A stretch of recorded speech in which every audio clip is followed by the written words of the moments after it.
Pero overall ride, maganda siya. Nagustuhan ko yung suspension niya, walang tagtag. Yung upuan niya, malambot. Overall, all good siya, lalo na pag sa presyo, panalo to. Hindi lang siya kasing liksi ng T-Max. Pero sabi nila mas matulin daw to.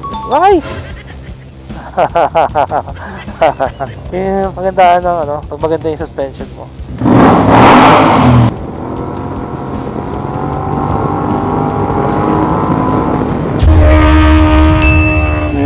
Kapag sinabing Kymco, quality yan kasi made in Taiwan siya. Alam naman natin, ang Taiwan is a scooter country. So napakarami daw naka-scooter. And itong Kymco, isa sa top scooter manufacturers sa Taiwan at favorite nilang scooter tong brand na to. Powered by a 550cc parallel twin with 53 horsepower and 55 Nm of torque. Yung pistons niya ay may alternate firing order kaya maganda yung balance ng engine nito. Kaya talagang wala siyang vibration halos, napaka-smooth ng engine niya. So nag-translate yon ng napaka-comfortable na ride, di ka mangangawit. Kaya naman gumawa sila ng sariling category sa maxi scooter na tinawag na Super Touring. Ito na ang pinaka-high-tech na scooter na ginawa ng Kymco dahil meron siyang all aluminum frame and also aluminum din ang kanyang swing arm. So makikita natin na wala dito yung makina, di ba? Usually, ang CVT or continuous variable transmission ng scooter ay usually nandito. Pero siya, nasa gitna ang kanyang makina at meron siyang aluminum swing arm na nilagay nila sa gitna yung engine para magkaroon ng 50-50 distribution para mas ma-improve ang kanyang handling. Similar sa mga sport bikes. Ito lang ang bukod tanging maxi scooter na stock braking system niya is already Brembo. So naka-dual Brembo calipers, dual disc brake, naka-ABS, inverted front forks na siya na parang sa mga sport bikes. Pagdating naman sa rear shocks niya is naka-horizontal placement siya. So kitang-kita mo dito, naka-monoshock lang siya and nasa left side. Makikita naman natin dito ang kanyang belt. Yung drive belt niya malapad talaga and naka-expose dito for better cooling.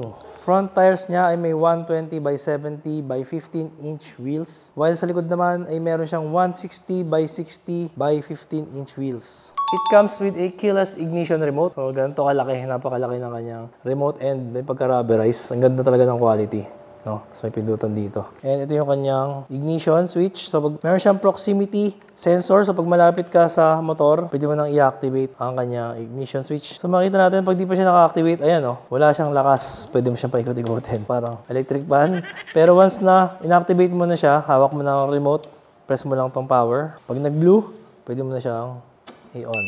Makikita natin, meron siyang DRL dito na parang pangil. So, mukha siyang Decepticon. Napaka-futuristic ng looks niya. And dito yung mga headlight niya. So, kailangan natin siya paandarin para makita yung headlight. So, ayan ang kanyang low beam. And dito yung kanyang high beam. Dito yung kanyang passing light. Taillight niya is also made of LED. So, ganoon din. Meron siya parang pangil sa kanyang taillight. And here's the brake light. So, diba? Napaka-high-tech. Once pinuksan natin, makikita natin meron nakalagay Kymco Nudo. So yung Kymco Nudo na yun is yung connection mo from your phone to the panel. Makikita mo yung screen niya, pwede mo siyang gawing navigation or GPS. Tapos pwede ka ring mag-customize ng panel. Pwede mo lagay yung picture mo dyan.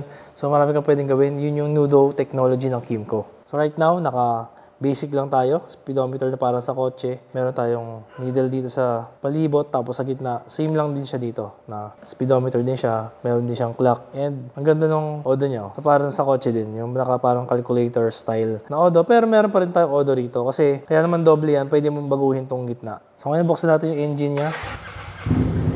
So sa left side ng ating handlebar, may nakita yung button dito na parang may bina-barbecue. Yan ang kanyang heated grips. Hinold natin yung red button na to. Makikita natin sa may handlebar, may umilaw. So yan yung kanyang heated grips. So makikita natin dito yung mga levels niya. So meron siyang 3 levels of heated grips. So gusto mong patayin yung kanyang heated grips, simply hold the red button again and mawawala na ulit yung ilaw dito. So napaka high-tech, di ba? Tsaka kita nyo yung hawakan niya, parang samurai or katana yung hawakan niya. Ang galing. May mga attention to detail. Dito meron siya parang brushed aluminum na may logo ng AK. Tapos nakikita nyo yung ilaw dito. Pwede natin baguhin yan. Yan ang symbol ng riding mode niya na naka-sport mode tayo. So, paano mo baguhin yung riding mode? Dito meron siyang mode button. Pag pinress mo yan, magiging blue. So, yung blue is an indicator na naka-rain mode ka. So, pag muulan, nasa 50% lang yung power. So, pag pinress mo ulit ang mode button, babalik ka sa sport mode, kulay orange yan yung naka-full power ka na. Left and right levers is adjustable. And lahat ng controls makikita nyo na dito. For example, dito sa right side may naka-drawing na fuel icon. So pag pinress mo yan dyan, open mo na yung fuel. So kita natin. Ang ganda ng fuel cap niya. Open and close, gagawin mo. Gaganyan mo lang siya. Tapos, pitan na siya. Ayan, di ba? Very high-end yung kanyang takip, di ba? Premium na premium. Takip pa lang yan, ha. Talagang ginastusan. And then, yung hazard niya, naka-built-in dun sa ignition. So, pag pinress mo, syempre, ito yung ignition. Pero dito naman yung hazard. So, gagawin mo, pull up mo lang yan para ma-activate yung hazard. And maganda sa kanya, kahit nakapatay yung bike, pwede mong i-activate yung hazard. So, ang purpose niyan, kapag ka, for example, na-flatan ka or may nangyaring aberya sa kalsada, pwede mo siyang i-activate. Para alam nila na may emergency ka, kahit na dala mo yung susi and nakapatay yung ignition. Pati yung side stand niya, kita nyo naman, it's made of aluminum. Usually, nilalagay lang yan sa mga high-end sport bikes like Ducati. Pero dito, aluminum side stand tayo. Dito, dahil nga automatic tayo, meron siyang parking brake, hatakin mo lang yan dito. So makikita natin pag hinatak natin yung parking brake, yung rear caliper niya ay ma-activate na ginigrip niya or nilalak niya yung disc rotor sa rear wheel. To open the seat naman, press natin ulit to. Pwede na i-open. So no need to open the ignition. And dito meron tayong courtesy light and may holder na rin ng upuan. So hindi mo na siya kailangan hawakan. Diba? So kakaiba yung pag-open niya from the front. Diba? Ginasusan nila kasi kita mo naman merong carpet na nakahulma. So maganda rito, hindi magbabibrate or kakalampag yung mga gamit nyo sa loob and hindi magagasgasan yung pinaka-plastic nung U-box. Meron naman siyang dalawang storage dito. So itong storage niya is kahit na naka-off yung motor, pwede mo siyang mabuksan. So hindi ka pwede maglagay dito sa parking ng mga valuables mo dahil baka mawala. So, tignan natin kung kasya yung cellphone dyan. Tignan natin, may cellphone tayo dito. Subukan natin. So, yun, kasya naman siya. Pwede mo lagyan ng cellphone. Sa kabila, ganun din. Pero, meron tayo dito USB charger para sa cellphone. So, tinry ko. Nung nag-ride kami, mabilis-bilis naman yung charging niya. Almost nag-full ang aking cellphone within an hour. Meron naman siyang 30.9 inch of seat height and medyo malapad yung katawan niya. So, tayo ay almost 5'5" in height, pero kita naman natin dito na tip nail tayo. So, tiptoe malala tayo dahil kita nyo naman sobrang lapad nung katawan niya, pati yung upuan niya. Kapag nandito tayo sa bandang gitna niya, yung proper seat niya, hindi na natin kayang abutin ng dalawang paa. So, may kataasan siya. Maangat na yung sa paa ko. Actually, hindi naman siya mataas kasi nga 30.9 inch lang siya, pero sobrang lapad nung upuan. So, kailangan, pag stoplight, is either punta ka sa harap, kaya nito. So, medyo manipis na siya dito sa part na to.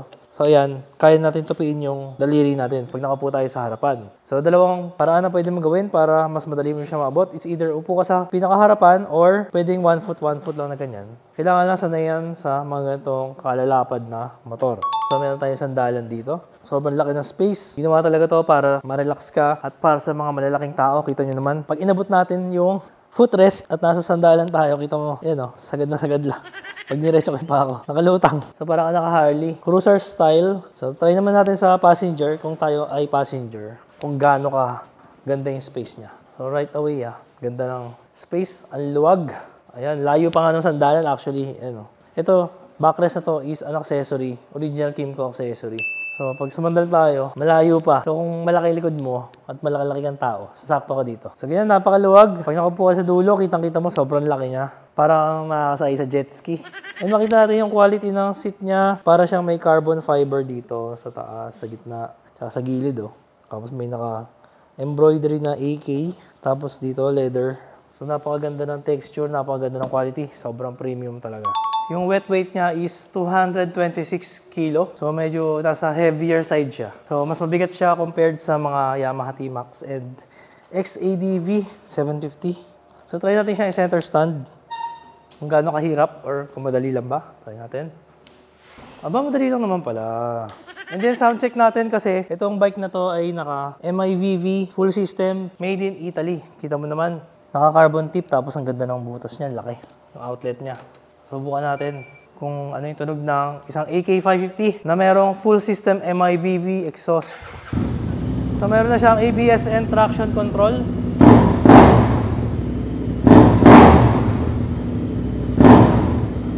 Ganda.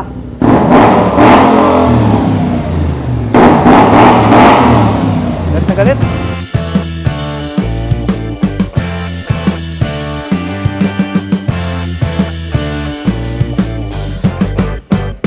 syempre, kasama natin si OBR, siya nagbibideo ngayon. And kukunin din natin yung kanyang reaction and review. Kung ano naman sabi niya bilang isang back ride sa AK550. Ito gagawin natin yung pinakabago nating helmet cover. Rift version 2 carbon. Carbon Lodi.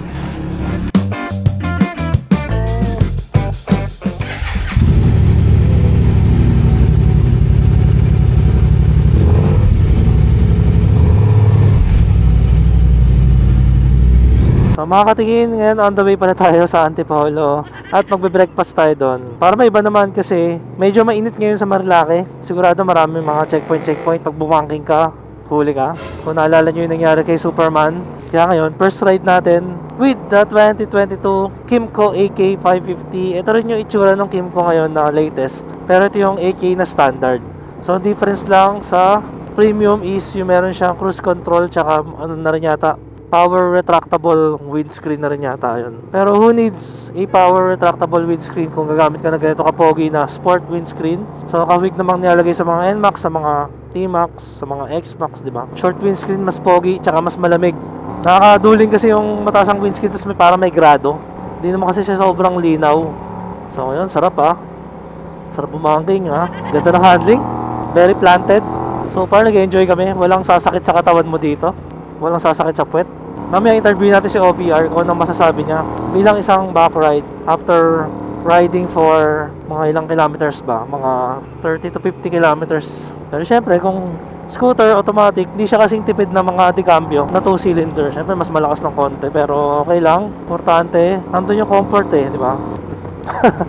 Relax ko ngayon, yung pinaka-relax ko yun. Kala ba I'm trying hard? Di ako nag-trying hard. Yun lang talaga yung flow ng tamang flow dito. Mas natin pala masanay sa sa bakbakan kasi pagka nasanay ka sa bakbakan, yung pinaka chill ride mo, medyo mabilis pa rin sa iba.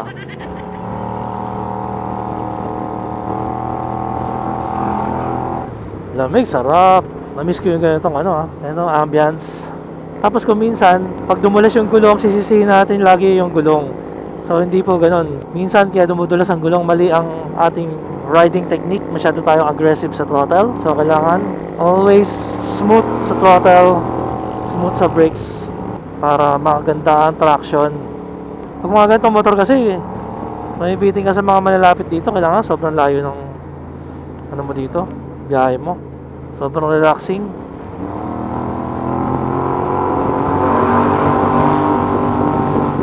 Siyempre with 550cc, sobrang ganda na ng power niya, wala ka nang hahanapin when it comes to power acceleration. Top speed, syempre tatakbo na to ng mga siguro 180. Sobra na para sa long ride. Sarap ng holiday, walang traffic, traffic. In fairness, maganda yung handling niya. Halos same na rin sa T-Max na yung 560, yung modelo. Pagka tumatakbo na, magaan na yung pakiramdam sa kanya. Pati yung pagliko-liko. Siyempre naka MIVV exhaust tayo kaya meron tunog, hindi boring kasi pag stop sobrang tahimik nun. Kahit pa paano meron kang noise para sa mga kasabayan, maririnig ka, maramdaman yung presence mo. Dito tayo sa May Robinson, pwede na tayo mag-waste dito. Ang galing, meron pa pala dito. Antipolo pa rin pala to Napakasarap ng hangin sa Antipolo, malamig pero ganda parang nasa Baguio.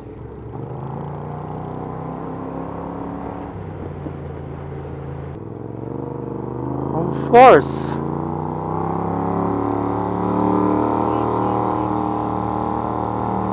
Beverly Hills Social. Para tayo nasa California.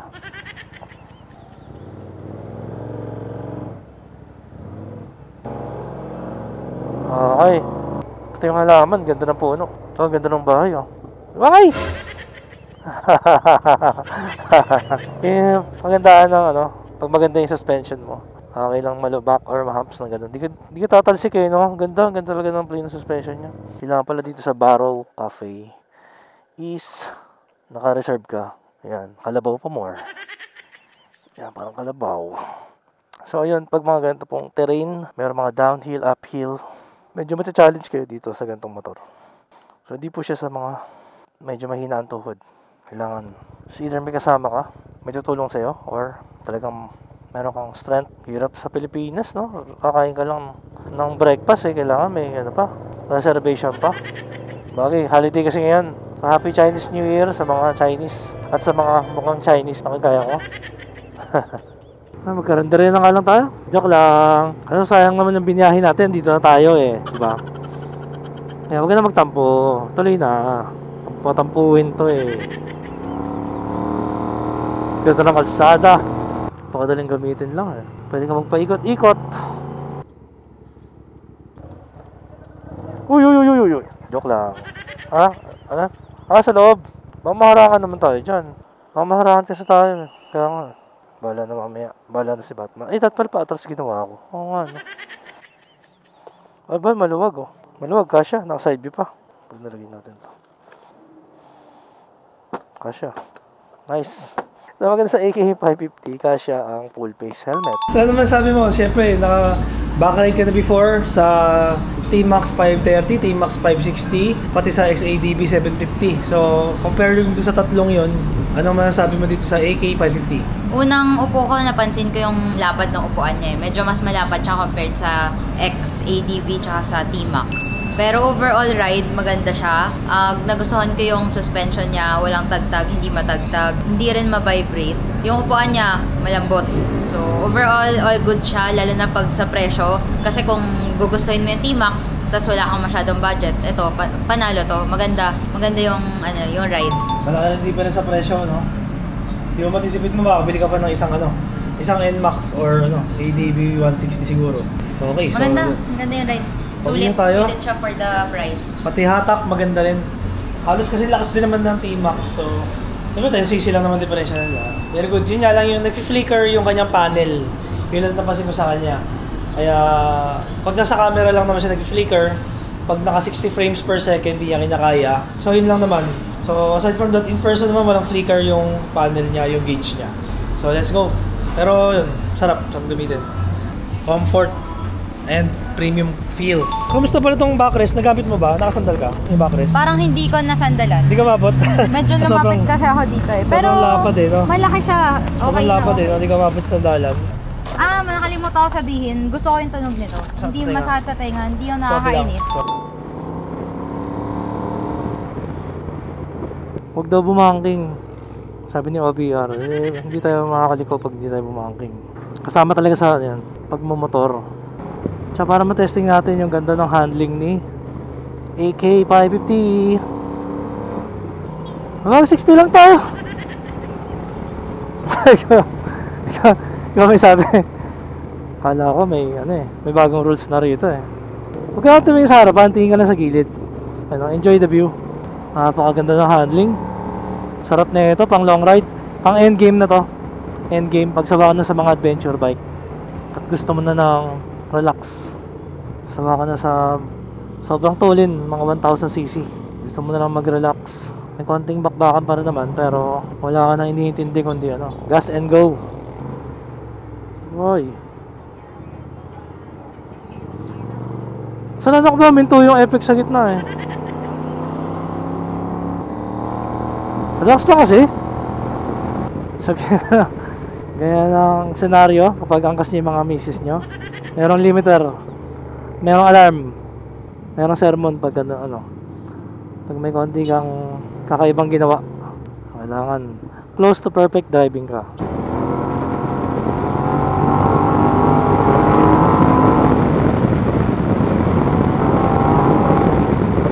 So sana next time yung panel nila, gandahan na nila yung LCD display nila. Tsaka sana gawin na nilang TFT para mas clear. Actually clear naman siya sa paningin ko.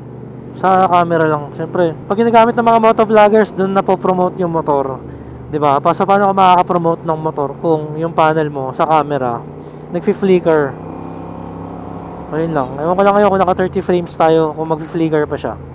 Yan, kaya sinubukan ko rin mag 30 frames ngayon. Sarap ng tunog ng MIBV exhaust. Made in Italy. Tunog Italiano.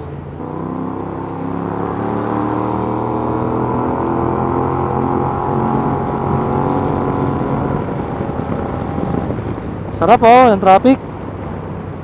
Hindi mo natin masubukan sa singit-singit sa traffic. Dahil walang traffic eh. Pero mga ganito kalapad at mahaba yung wheelbase, medyo challenging to sa pagsingit-singit. Relax lang kasi masyadong Akala mo, nasa ano, roller coaster. 30 lang takbo natin. 30 lang. Galing, no? Hindi ka hinahagis, no? Ganda ng rebound niya. Tapos mabagal yung compression. Smooth siya para sa isang 2-cylinder. Hindi siya bulahaw. Siyempre, no? Yung presyo niyan, isang ano yan. Isang brand new Mio Gear. Tambucho pa lang. Ang binabayaran dyan pag mga original Italian exhaust. Wala akong nararamdamang init kasi nasa ilalim eh. Yung kaganda ng scooter, yung engine heat nasa baba. Ikaw dapat nakakaramdam ng init, wala akong naramdaman init. Throttle delay. Pati ba naman yun, alam mo? Wala namang delay, maganda naman pick up niya. Responsive naman siya. Hindi lang siya kasing liksi ng T-Max. Medyo may konting liksi yung T-Max, lamang ng konting-konti lang. Pero sabi nila mas matulin daw to pang standard kesa sa premium na may cruise control. Kasi wala pa raw tong wala pa raw tong Euro 5. Hindi kaya ng may cruise control. May Euro 5 emission restriction na siya. What? Alternative sa T-Max. Tsaka pogi rin naman ang tsura niya eh. Parang nag-grow na siya sa akin eh. Mukha siyang Decepticons.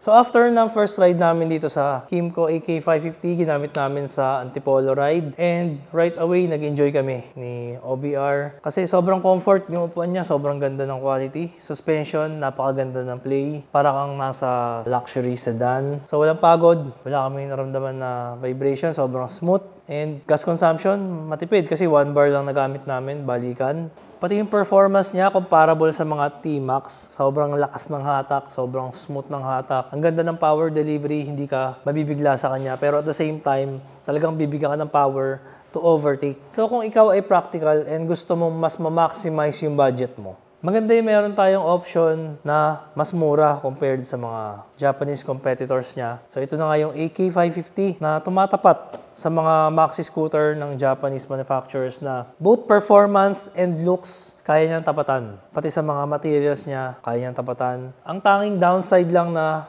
nakita ko sa kanya is the heavier weight. Medyo may kabigatan, lalo pag tinutulak mo siya. Talagang ramdam mo na may kabigatan talaga compared sa kanila, sa mga counterparts niya. Pero budget-wise, di ba malaki ang difference sa presyo. Sa price na yon, makakabili ka pa ng mga iba pang accessories, gaya ng full system. So, mas mabibihisan mo siya with that SRP. So, para sa akin, kung gusto mo ng maxi scooter na may ibubuga kontra sa mga Japanese competitors, itong AK550 is highly recommended.